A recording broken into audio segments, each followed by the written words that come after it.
जिंदगी जिंदाबाद। अच्छे हैं आप लोग। कहते हैं जिंदगी जीने का सलीका उसे आया है। जिंदगी जीने का सलीका उसे आया है जिसने मुसीबतों को गले लगाया है।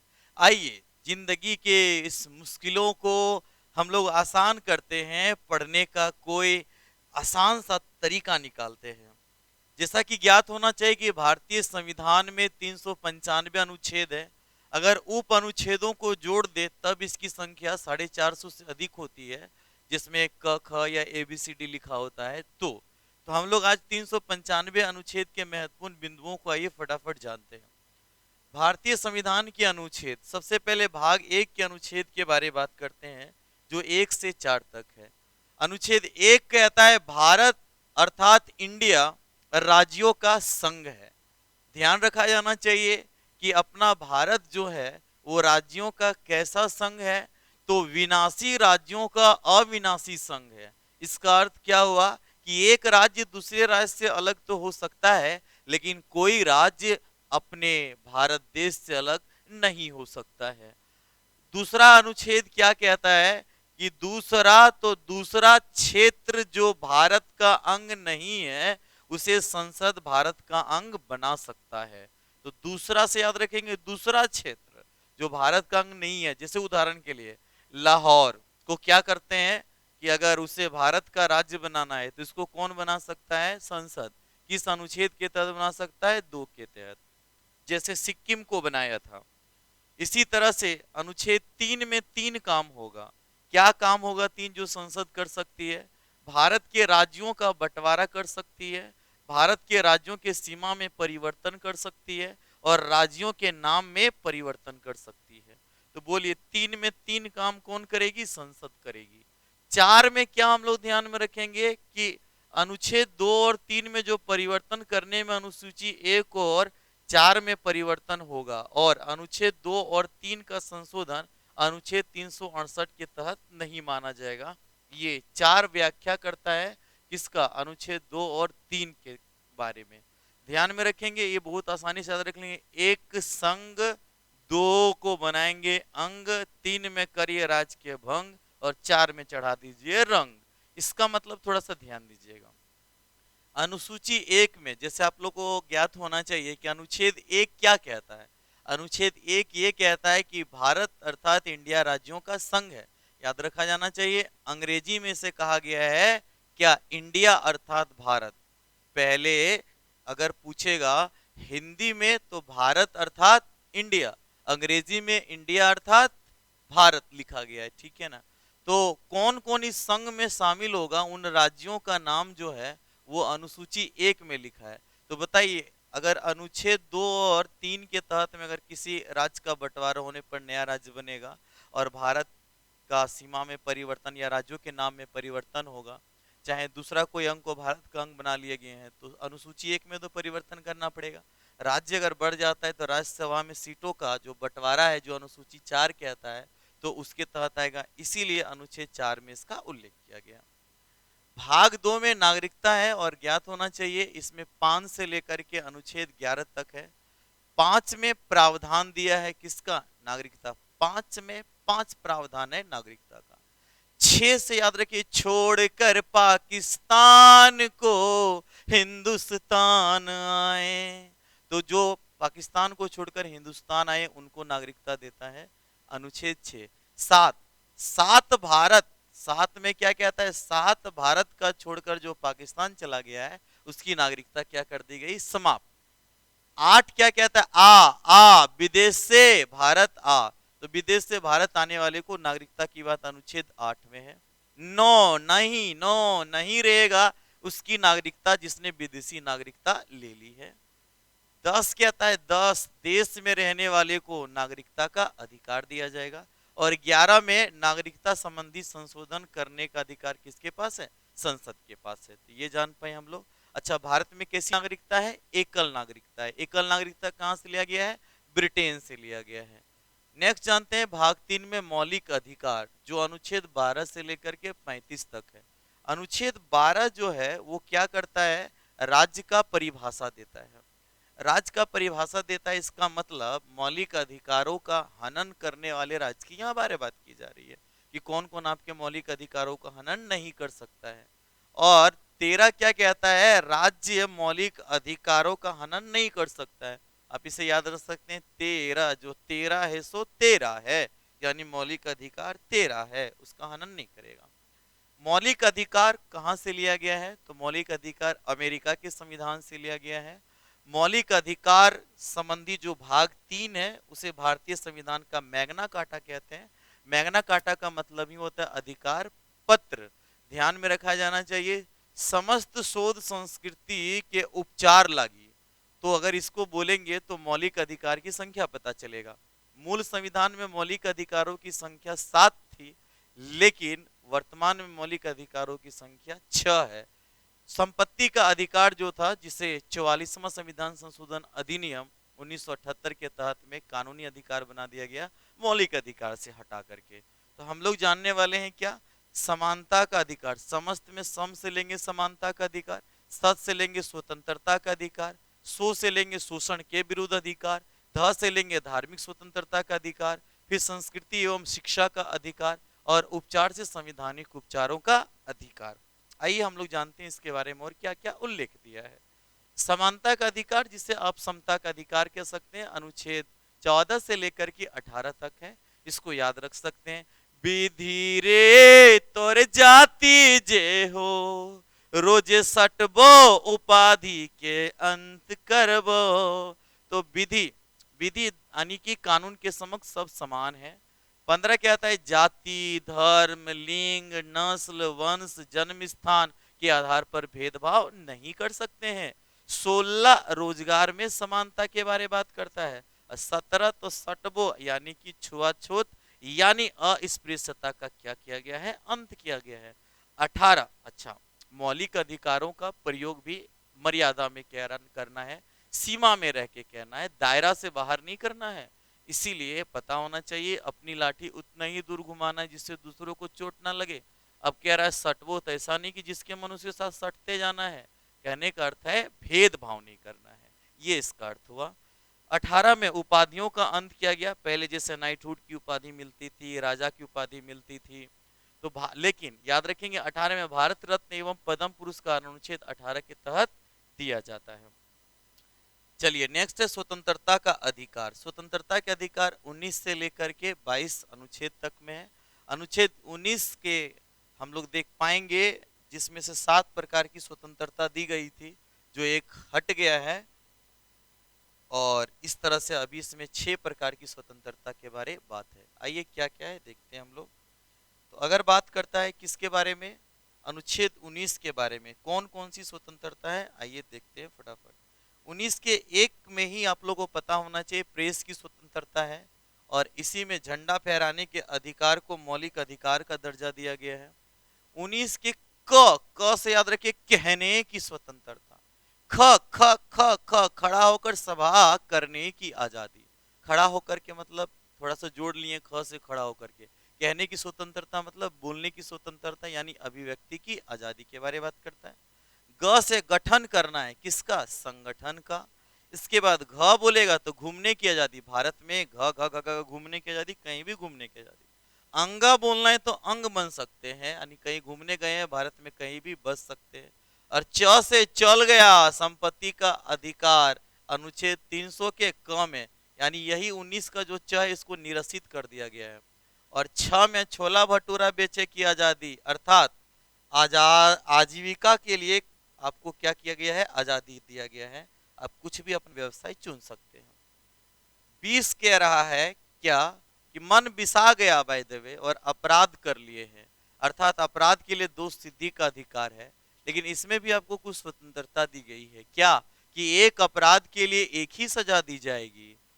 अपराध के समय जो सजा का प्रावधान है वही सजा दिया जाएगा, और स्वयं के विरुद्ध गवाही देने के लिए विवश नहीं किया जा सकता है।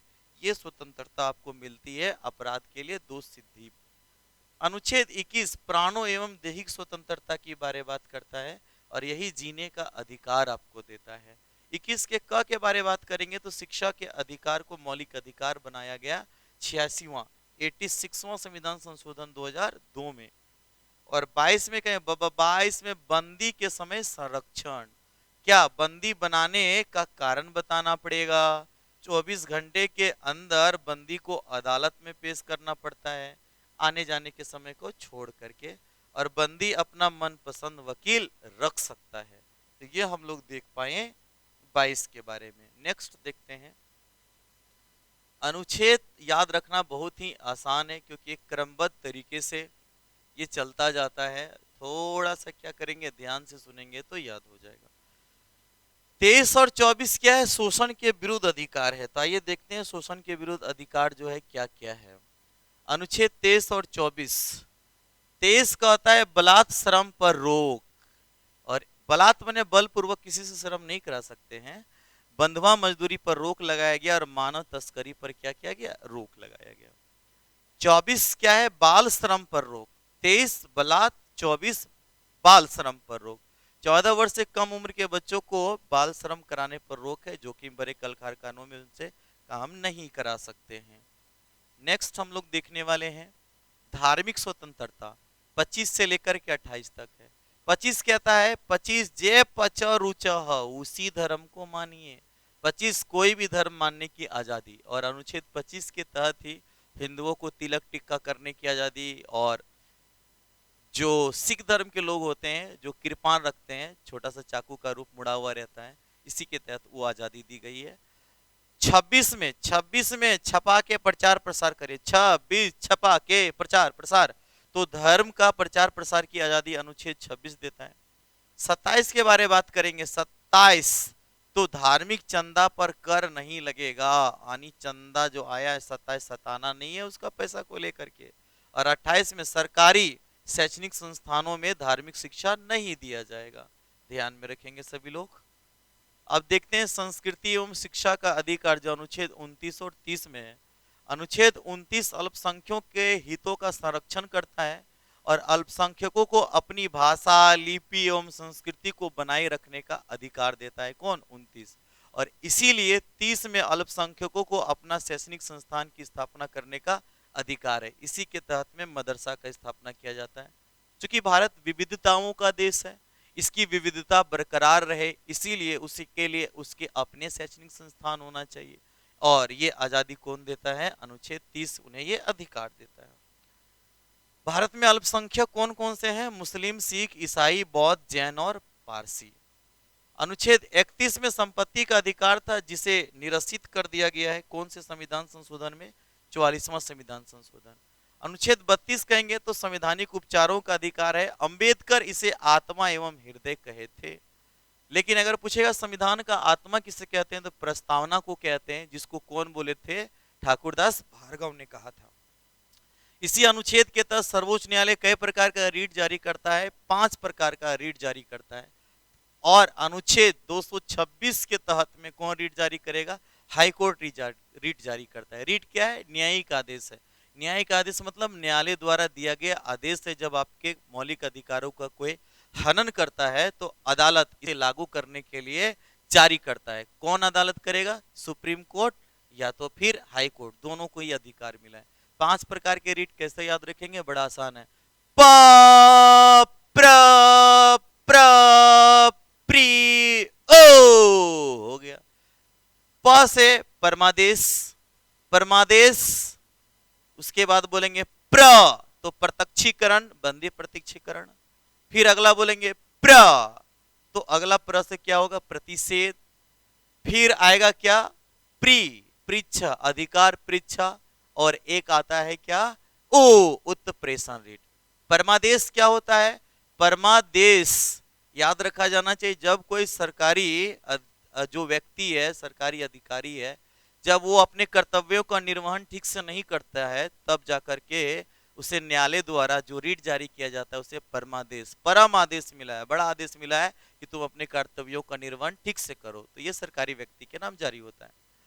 उसके बाद अगर आप ध्यान देंगे तो अभी देखें अधिकार परीक्षा, एगो काम नहीं कर रहा है और अधिकार परीक्षा माने अधिकारी कुछ ज्यादा ही अपने क्षेत्र से बाहर काम करने लग जाता है, तो उसे अधिकार परीक्षा रीट जारी किया जाता है, जिसे को वारंटो कहते हैं। इसे पोस्टमार्टम के नाम से भी जाना जाता है। एगो कामे नहीं कर रहा है तो परमादेश, एगो ज्यादा काम कर दे रहा है अपना पावर का तो उसे अधिकार परीक्षा रिट। एक हम लोगों ने देखा था क्या, बंदी प्रत्यक्षीकरण। बंदी प्रत्यक्षीकरण, जिसे बंदी बनाया गया उसे अदालत में प्रत्यक्ष करने के लिए अदालत द्वारा बंदी बनाने वाले पर यह रिट जारी किया जाता है। एक रिट अभी हम लोगों ने देखा क्या, प्रतिषेध रिट। प्रतिषेध का मतलब रोक लगाना। क्या रोक लगाना, तो ध्यान में रखेंगे जब नीचे का अदालत अपने क्षेत्राधिकार से बाहर का फैसला सुनाने लगता है तो ऊपर की अदालत द्वारा यह जारी किया जाता है। और एक हम लोगों ने कौन सा रीट देखा, हम लोग उत्प्रेषण रीट देखा। उत्प्रेषण का मतलब होता है ऊपर क्या करो, भेजो। ऊपर क्या भेजो, नीचे के अदालत में जो लंबे समय तक केस पेंडिंग रहता है, मुकदमा निलंबित रहता है, उसे ऊपरी अदालत अपने पास मांगता है। तो ये हम लोग जान पाए रीट के बारे में। अब अनुच्छेद 33 थोड़ा सा ध्यान देंगे तो पाएंगे क्या कहता है कि सशस्त्र बलों एवं अर्धसैन्य यानी पैरामिलिट्री के मौलिक अधिकारों को समाप्त एवं प्रतिबंधित करने की शक्ति संसद के पास है। ये थोड़ा समझिए 33 क्या कहता है। जैसे मौलिक अधिकारों का याद रखा जाना चाहिए, हनन कोई नहीं कर सकता है, लेकिन जैसे आपको जीने का अधिकार दिया है, आप सोचेंगे हम जैसे मन वैसे चलेंगे, जैसे मन जब मन तब सोएंगे। लेकिन अगर कोई सेना में है, वो कहेगा हम जैसे मन वैसे चलेंगे, अनुशासन का पालन नहीं करेंगे, तो वैसी स्थिति में उन लोगों पर क्या करता है, ये मौलिक अधिकार लागू नहीं होगा। और ये शक्ति किसके पास दिया नियम बनाने के, संसद के पास। मार्शल लॉ के समय मौलिक अधिकार पर क्या किया जा सकता है, प्रतिबंध लगाया जा सकता है। मार्शल लॉ कहने का मतलब जब कहीं पर सेना का क्या हो जाता है, प्रभाव रहता है, तो वहां कहा जाता है अभी अंदर रहना है तो अंदर रहना है, ध्यान में रखा जाना चाहिए। 34 में अधिकार दिया गया है प्रतिबंध करने का। 35 में क्या है, संसद को विशेष मौलिक अधिकारों को प्रभावी बनाने के लिए कानून बनाने की शक्ति है। और 35A में जम्मू कश्मीर के नागरिकों को विशेष अधिकार था, जिसे इसे निरसित कर दिया गया है। कब, 5 अगस्त 2019 को, ध्यान में रखा जाना चाहिए। अनुच्छेद 370 जब क्या किया गया था, हटाने का घोषणा किया गया था। तो इस तरह से हम लोग देख पाए। अब मौलिक अधिकार के अंतर्गत जो निरसित होने वाले अनुच्छेद हैं वो कौन कौन से हैं, 19 के च है, 31 है और 35 का ए है, ध्यान में रखा जाना चाहिए। 19 के च चला गया, कहां चला गया, चला गया कहां चला गया, 300 के क में चला गया। संपत्ति का अधिकार, जिन्हें जायदाद का अधिकार कह सकते हैं, क्या था, पहले मौलिक अधिकार था जो भाग 3 में था, अनुच्छेद 19 के च एवं 31 में था। 44वां संविधान संशोधन 1978 में इसे क्या कर दिया गया, कानूनी अधिकार बनाया गया। तो अभी क्या है, तो कानूनी अधिकार है, भाग कितना में है, 12 में है और अनुच्छेद 300 के क में है। तो ये बड़ा महत्वपूर्ण है, ध्यान रखिएगा। इसके बाद हम लोग भाग 4 में आते हैं। भाग 4 में क्या है, 4 राज्य का नीति निदेशक तत्व, जिसमें अनुच्छेद 36 से लेकर के कहां तक वर्णन मिलता है, 51 तक वर्णन मिलता है। 36 में राज्य का परिभाषा है। 37 में ये वाद्य योग्य नहीं है। वाद्य योग्य नहीं है कहने का मतलब क्या हुआ, अगर इसका पालन सरकार नहीं कर पा रही है तो किसी भी प्रकार से इसको अदालत में मुकदमा दायर नहीं कर सकते। लेकिन मौलिक अधिकार वाद्य योग्य है, हाँ है, वो कानूनी है। 38 में कल्याणकारी राज्य की स्थापना के बारे में बात करता है। अच्छा, इसके बारे में केटी शाह ने कहा था राज्य के नीति निदेशक तत्व के बारे में कि यह बैंक का वह चेक है जिसे राज्य अपने सुविधा अनुसार अदा करेगी। तो ये हम लोग जान पाए। चलिए इसके बाद 39 कहता है उनको भी चलो लेके साथ, समान कार्य के लिए समान वेतन की बात करता है। 40 में ग्राम पंचायत का गठन के बारे में बात किया गया है। 41 में वृद्धा पेंशन या विकलांग पेंशन, जिसे दिव्यांग कहते हैं, असहाय लोगों को पेंशन के बारे में बात करता है। 41 में क्या है, वृद्धा पेंशन देख पाए हम लोग, असहाय लोगों को मदद। 42 में मातृत्व लाभ के बारे में है और 43 में कुटीर उद्योग के बारे में। 44 में समान सिविल संहिता है, जिसे हम लोग समान नागरिक संहिता भी कह सकते हैं। और 45 में 14 वर्ष से कम उम्र के बच्चों को निःशुल्क शिक्षा की बात थी, लेकिन 86वां संविधान संशोधन में इसे क्या कर दिया गया है, मौलिक अधिकार बनाया गया है। और अब इसके अंतर्गत में 0 से लेकर के 6 वर्ष तक के, या कह सकते हैं 6 वर्ष से कम उम्र के बच्चों के लिए राज्य सरकार क्या करेगी, उनके लिए विशेष प्रबंध करेगी। नेक्स्ट हम लोग देखेंगे 46 में SC ST का उत्थान के बारे में बात है। 47 में शराबबंदी यानी नशाबंदी के बारे बात है। तो बिहार में शराबबंदी जो किया गया है वो किस अनुच्छेद के तहत? तो 47 के तहत। 48 में अब बताइए शराब बंद हो गया तो दुधारू पशु को बचा करके दूध पीनिए पीजिए, तो दुधारू पशु की हत्या पर रोक है। 49 ऊंचे ऊंचे इमारतों की रक्षा करिए और राष्ट्रीय महत्व के स्मारकों को क्या करना है? रक्षा करना है। 50 में कार्यपालिका को न्यायपालिका से पृथक यानी अलग किया गया है। और 51 में अंतर्राष्ट्रीय शांति को बनाए रखने का पहल किया गया है। तो ये अनुच्छेद राज्य के नीति निदेशक तत्व से संबंधित थे। नेक्स्ट देखते हैं, फटाफट खत्म हो जाएगा कि 24 से करेंगे तो 5 से सब याद हो जाएगा, बस ध्यान पूर्वक देखते जाना है। 4 के क देखिए, 4 के क में कर्तव्य, मौलिक कर्तव्य जो अनुच्छेद 51 के क में है। भाग ध्यान में रखेंगे, 51 के क में क्या है? मौलिक कर्तव्य। क्या मूल संविधान में मौलिक कर्तव्य था? नहीं था। कब जोड़ा गया? 42वां संविधान संशोधन 1976 में। कई गो जोड़ा गया था? 10 गो। 86वां संविधान संशोधन 2002 में एक और जुड़ा तो हो गया 11 का। तो मूल संविधान में कई गो था? एक भी नहीं, शून्य। 42वां संविधान संशोधन में कई गो जोड़ा गया? तो 10 गो। फिर एगो को कब जोड़ा गया? तो 86वां संविधान संशोधन 2002 में जोड़ा गया। वर्तमान में इसकी संख्या कितनी है? तो 11 है। इसका सिफारिश किसने किया था? सरदार स्वर्ण सिंह समिति ने किया था। नेक्स्ट भाग 5 में केंद्र के बारे बात है जो 52 से लेकर के 151 अनुच्छेद तक है। आप इसे देखिए, राष्ट्रपति लिखिए, उपराष्ट्रपति लिखिए और प्रधानमंत्री लिखिए। तो ये 2 3 4 लग रहा है, 5 6 7 बैठा दीजिए तो पद के बारे पता चल जाएगा। बोलिए, अनुच्छेद 52 में किसके पद की चर्चा है? राष्ट्रपति पद की चर्चा है। 63 में किसके पद की चर्चा है? उपराष्ट्रपति पद की चर्चा है। और 74 में प्रधानमंत्री पद की चर्चा है। नियुक्ति के बारे बोलेगा तो 75 चला जाएगा, इसलिए गड़बड़ाना नहीं है। बोलिए, 52 में राष्ट्रपति का पद है। 53 में प्रधान पद, प्रधान चुनाव प्रक्रिया, चुनाव का देखिए तो चुनाव का पद। 53 में प्रधान केंद्रीय कार्यपालिका का प्रधान या शक्ति के बारे बोला गया है। 54 चुनाव, 54 चुनाव, राष्ट्रपति का चुनाव कितना में? 54 में। 55 पन प्रक्रिया करना है। प्रक्रिया किसका? चुनाव का। राष्ट्रपति का चुनाव प्रक्रिया रीति या कोटा दिया गया है। 56 बोलेंगे छाए रहेंगे 5 साल के लिए, यानी कार्यकाल दिया गया है किसमें? 56 में। 57 सन बोलेगा तो पन पुनर्निर्वाचन के बारे बात है। 58 और हताएं के बारे है जिसमें योग्यताएं हैं। 59 उनका शर्त, 59 उनका शर्त याद रखा जाए। 60 में क्या है? शपथ। और 61 चल हट महाभियोग है। और 62 में 6 महीने के अंदर दूसरा राष्ट्रपति चुन लेना है। राष्ट्रपति के रिक्त पदों को भरने की अवधि दिया गया है कितना में? 62। 6-2 माने 6 महीना के अंदर दूसरा राष्ट्रपति चुने है। देखते हैं ये हो कह रहा है अपने। अनुच्छेद 72 में बेहतर काम करेंगे राष्ट्रपति, यानी इनकी क्षमादान के बारे बात की गई है। ये किनसे जुड़े हुए थे? राष्ट्रपति से जुड़े हुए अनुच्छेद थे। देखिए नेक्स्ट आगे हम लोग देखते हैं। सभी अनुच्छेद एकदम धारा प्रवाह है। थोड़ा सा अगर इसके साथ समय बिताएंगे तो ये आपके साथ हो जाएगा। आइए देखते हैं। वैसे भी ध्यान में रखा जाए, मेहनत का रास्ता कहा जाता है कि मेहनत का कोई छोटा रास्ता नहीं होता। मेहनत का कोई छोटा रास्ता नहीं होता और जो मेहनत नहीं करते हैं उनका कामयाबी से वास्ता नहीं होता। ये बात हो जाती है।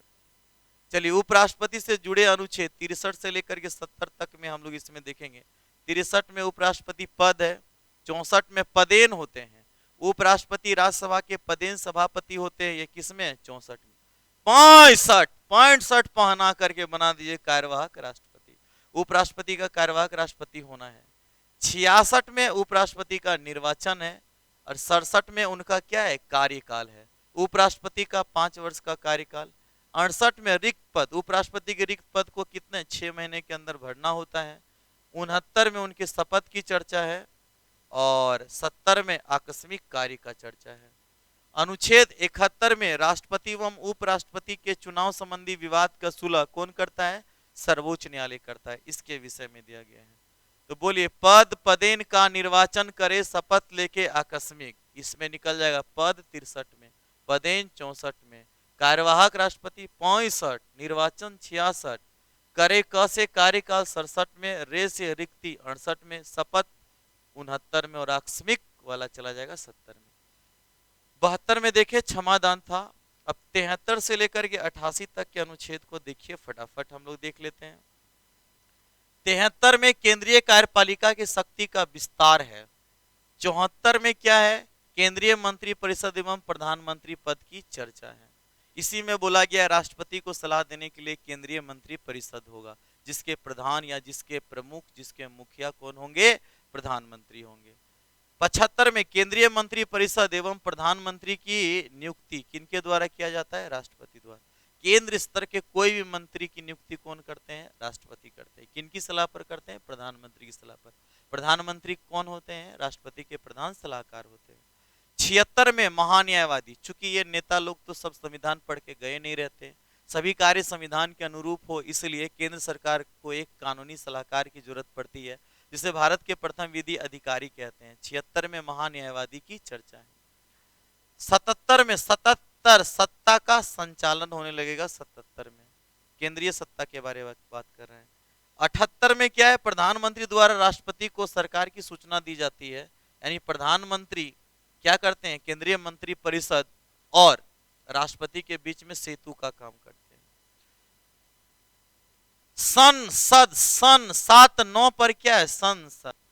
फिर संसद के 2 सदन, 80 में राज्यसभा, 81 में क्या है? लोकसभा का चर्चा है। फिर आगे देखेंगे 82 में जनगणना के बाद पुनः समायोजन के बारे में बात करता है, जिसको परिसीमन भी कहते हैं। 83 में संसद के दोनों सदनों का कार्यकाल दिया गया है। और 84 में ध्यान में रखेंगे लोकसभा का कार्यकाल 5 साल होता है, लेकिन राष्ट्रपति चाहेंगे तो उसे पहले भी भंग कर सकते हैं प्रधानमंत्री की सलाह पर। सबसे महत्वपूर्ण चीज ये जाना है, अचानक राष्ट्रपति द्वारा लोकसभा को भंग कर देने की घटना क्या कहलाता है? तो याद रखेंगे, अचानक से अगर भंग कर देते हैं कौन? तो अच्छा, पहले एक चीज और आता है, अगर आप लोग से पूछेगा किसे कहते हैं, किसके अनुच्छेद कितना के तहत भंग कर सकते हैं? तो 85 के तहत। किधर हम लोग बात कर रहे थे? 83 में संसद के सदनों का क्या है? कार्यकाल। 84 में सांसदों की योग्यताएं दी गई है। 85 में है क्या? 17वां लोकसभा का विघटन कौन कर सकते हैं? राष्ट्रपति कर सकते हैं। 86 में क्या है? राष्ट्रपति का अभिभाषण एवं संदेश है, जबकि 87 में राष्ट्रपति का विशेष अभिभाषण है, जो दोनों सदनों को बुला कर देते हैं। 88 में मंत्रियों एवं महान्यायवादी का संसद के बैठकों में भाग लेना है। महान्यायवादी संसद की बैठकों में भाग तो लेते हैं, अपनी बात भी रखते हैं, लेकिन मतदान नहीं कर सकते हैं। अब 89 से 98 तक हम लोग देख लेते हैं। 89, 90, 91, 92 इसमें राज्यसभा का सभापति एवं उपसभापति के बारे में क्या क्या बात करता है? देखिए, ये कहता है 89 में राज्यसभा का सभापति एवं एक उपसभापति होंगे। 90 में कहते हैं उपसभापति का पद त्याग है, यानी रिक्ति और हटाए जाने का चर्चा है।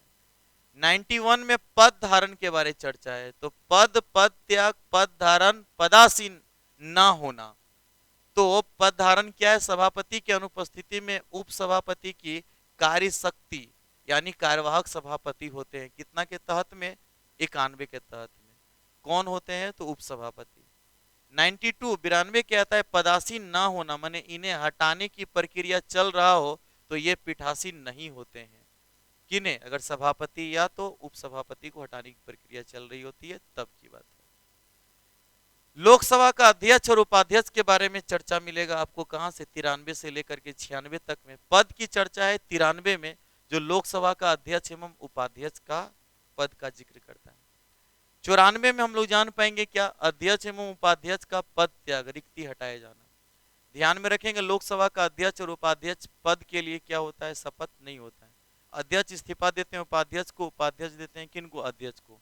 लेकिन राज्यसभा का सभापति इस्तीफा किन्हें देते हैं? तो ध्यान में रखेंगे राष्ट्रपति को, क्योंकि पदेन सभापति होते हैं उपराष्ट्रपति। लेकिन उपसभापति देंगे किनको? सभापति को। इसके बाद कार्यवाहक अध्यक्ष के बारे में चर्चा किया गया है, और फिर 96 में हटाने की प्रक्रिया के दौरान पीठासीन न होना का चर्चा किया गया। 97 में वेतन एवं भत्ता के बारे है, राज्यसभा का सभापति एवं उपसभापति तथा लोकसभा का अध्यक्ष एवं उपाध्यक्ष का। और 98 में संसद का सचिवालय के बारे। 99 ना शपथ के बिना भाग नहीं लेना है सांसदों को, तो 99 में शपथ के बारे में चर्चा है। 100 में निर्णायक मत के बारे में है, गणपूर्ति के बारे में इसी में संसद के कुल सदस्यों का कितना 1/10 सदस्य की उपस्थिति होना चाहिए बैठक के लिए, तभी गणपूर्ति होगा, जिसे दशमांश कहते हैं। तो इस तरह से हम लोग देखिए 100 पूरा हो गया तो गणपूर्ति के बारे में बात किया।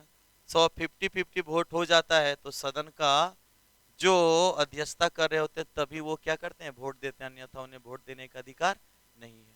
101 एक बार में एक, 101 एक बार में एक ही सदन का सदस्य बनने का क्या है, राइट है, या तो लोकसभा या तो फिर राज्यसभा का। एक बार में दोनों सदनों का सदस्य नहीं हो सकते। अनुच्छेद 102 इस्तीफा दो, 102 में इस्तीफा देने के बारे में बात किया गया है जब उसकी अयोग्यता दिखती है तब। और अब आगे के जो कुछ अनुच्छेद हैं ये तो हम लोग लगातार 1 से लेकर के 100 तक देखें, इसके बाद कुछ महत्वपूर्ण अनुच्छेद पर नजर डालते हैं, फिर नेक्स्ट वीडियो जो आएगा उसमें भी सारा लगातार से कर देंगे। अभी हम लोग देखते हैं 89 का रूल क्या है।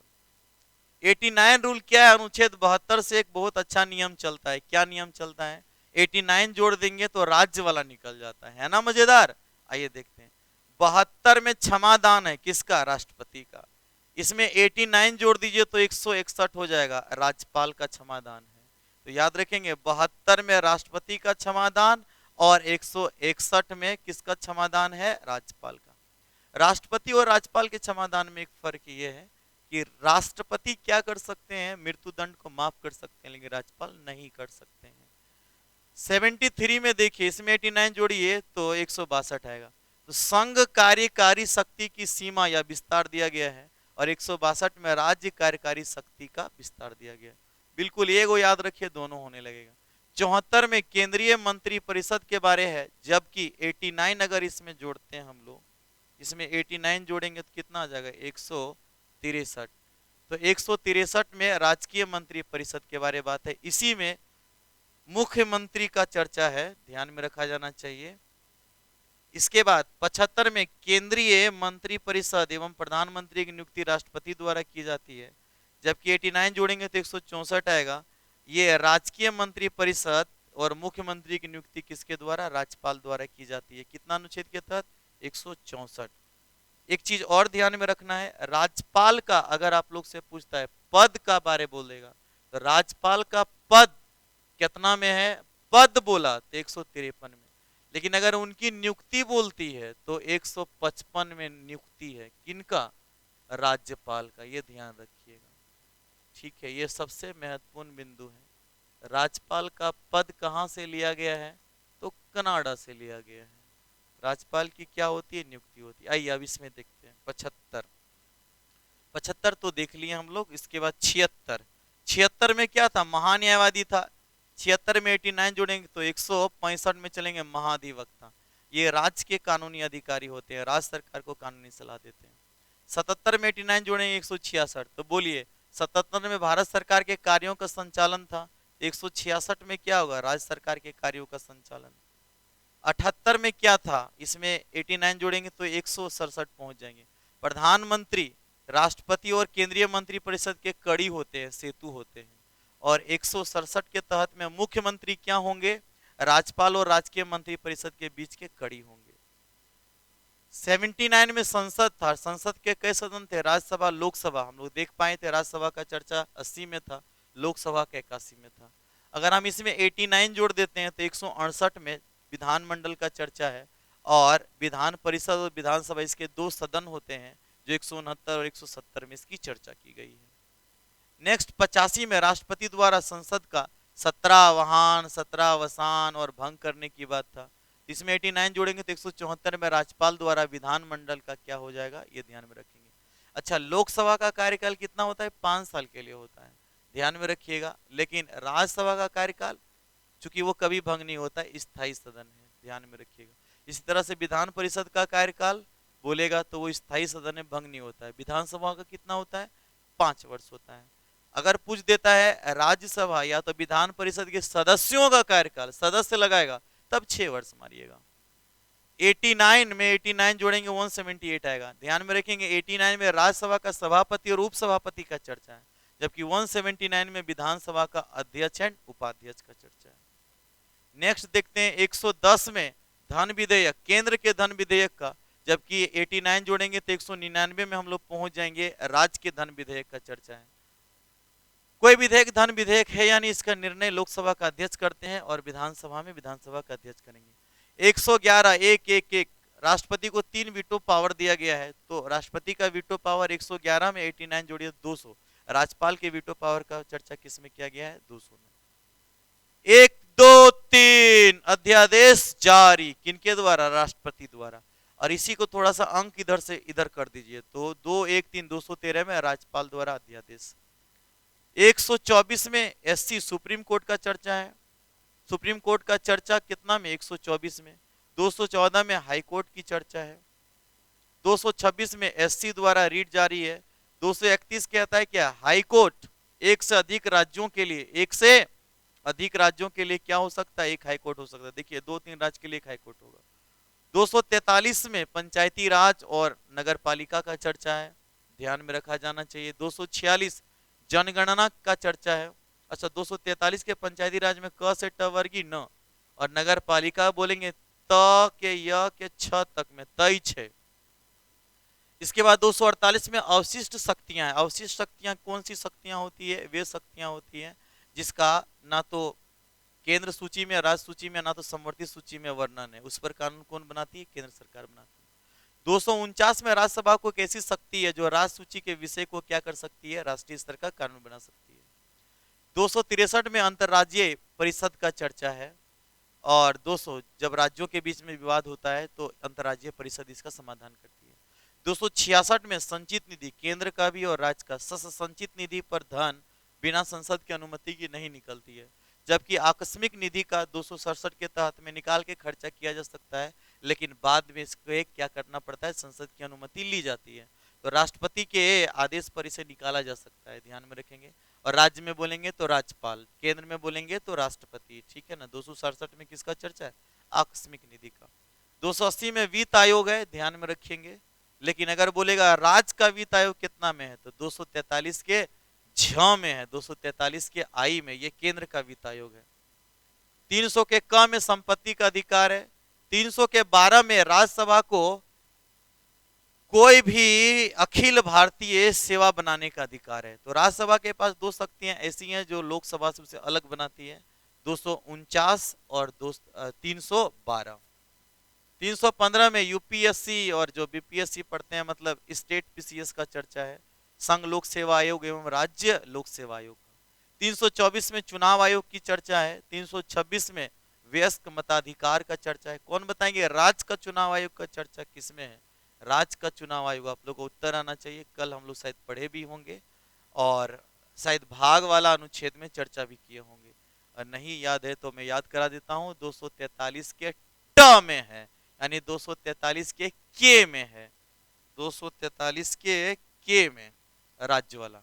नेक्स्ट हम लोग देखने वाले हैं, बड़ा इंपॉर्टेंट है। 326 में वयस्क मताधिकार के बारे चर्चा किया गया है। भारत में वयस्क मताधिकार पता होना चाहिए। भारत में वोट देने का न्यूनतम उम्र 18 वर्ष है। पहले 21 वर्ष था, लेकिन 61वां संविधान संशोधन कितना में 1989 में से कितना कर दिया गया? 18 वर्ष। 331 और 333 में एंग्लो इंडियन के बारे था, और 331 में लोकसभा में 2 एंग्लो इंडियन के मनोनयन के बारे बात था। 333 में विधानसभा में 1 एंग्लो इंडियन के मनोनयन के बारे बात था, जिसे अब क्या कर दिया गया है? निरसित कर दिया गया है। नेक्स्ट हम लोग देखने वाले हैं, निरसित जो किया गया 104वां संविधान संशोधन 2020 में प्रावधान किया गया। 338 एससी का यहां मतलब हो गया अनुसूचित जाति, अनुसूचित शेड्यूल कास्ट जाति आयोग के गठन के बारे बात करता है 338। जबकि 338 के क में एसटी आयोग के बारे में, शेड्यूल ट्राइब के बारे में, जिसे हम लोग बोलेंगे अनुसूचित जनजाति आयोग। और 338 के ख, ध्यान में रखेंगे, ये एसटी आयोग जो है 89वां संविधान संशोधन 2003 में किया गया। जबकि एनसीबीसी के बारे में बात करेंगे, राष्ट्रीय पिछड़ा वर्ग आयोग, जिसे आप लोग national commission for backward caste कह सकते हैं, जो 102वां संविधान संशोधन 2018 में किया गया। 340 में ध्यान में रखा जाना चाहिए कि सामाजिक व शैक्षिक रूप से पिछड़े वर्गों के लिए एक आयोग के बारे में गठन राष्ट्रपति करेंगे। 343 में राजभाषा, हिंदी भारत की राजभाषा है जिसकी लिपि देवनागरी है, इसके बारे में बात करता है। 44 में कहता है राष्ट्रपति राजभाषा आयोग का गठन कर सकते हैं और पहली बार इसका 1955 में गठन हुआ था। बीजी खेर इसके अध्यक्ष थे। 348 में सुप्रीम कोर्ट का कार्यकारी भाषा इंग्लिश के बारे में क्या करता है, वकालत करता है। ध्यान में रखिएगा सभी लोग। एक अनुच्छेद 120, 120 कहता है कि संसद की जो भाषा होगी या तो हिंदी होगी या तो इंग्लिश होगी, हिंदी और इंग्लिश दोनों हो सकती है। 352, 352, 356, 360 अगर ना पढ़ लें तो की पढ़ लें। राष्ट्रीय आपात है 356 में, राजकीय आपात जिसे हम लोग कहते हैं क्या, राज्य में राष्ट्रपति शासन। 360 वित्तीय आपात के बारे में बात करता है। कुछ महत्वपूर्ण अनुच्छेद और है जो इन दिनों पूछने लगा। 358 कहता है कि राष्ट्रीय आपातकाल में मौलिक अधिकारों पर पड़ने वाला जो प्रभाव है उसके बारे में, युद्ध और बाह्य आक्रमण के आधार आक्रमण पर होता है तो। और 359 के तहत में भारत के राष्ट्रपति को मौलिक अधिकारों को निलंबन करने का अधिकार है जब राष्ट्रीय आपात की स्थिति हो जाती है तब। 365 क्या कहता है, 365 अगर केंद्र का कोई योजना का पालन राज्य नहीं करता है तो वैसी स्थिति में राष्ट्रपति शासन लग सकता है। 370, अच्छा 356 में कितना था, देखिए एक दूसरे को उल्टा है, संवैधानिक तंत्रों का उल्लंघन करता है तो लगता है, ठीक है। 370 जो जम्मू कश्मीर को विशेष राज्य का दर्जा देता था, जिसे अब क्या कर दिया गया, निरसित कर दिया गया है, केवल इसका एक भाग है क वाला पार्ट। इसके बाद 393 में संविधान का संक्षिप्त नाम लिखा गया है, क्या नाम है, भारत का संविधान। ये किस में लिखा है, 393 में। और 394 में 26 जनवरी 1950 को भारत का संविधान पूर्णतः लागू हुआ है, ये लिखा गया है। और 395 में भारतीय स्वतंत्रता अधिनियम 1947 का निरसन किया गया है। तो यही था हमारे प्रमुख अनुच्छेद। तो इस तरह से ये बड़े परीक्षा उपयोगी है, इसको ध्यान में रख लेंगे और हम लोग क्या कर लेंगे, जान जाएंगे। मिल जाती है कुछ कामयाबी तो बदल जाता है मिजाज, बात करने का तौर तरीका और बदल जाता है अंदाज। कहते हैं भूल कैसे जाते हैं लोग उस इतिहास के पन्नों को कि कभी कोई बादशाह था तो उसका भी बदल जाता है तख्तो ताज। ये सिलसिला तो चलता रहता है। जिंदगी जिंदाबाद। बाय।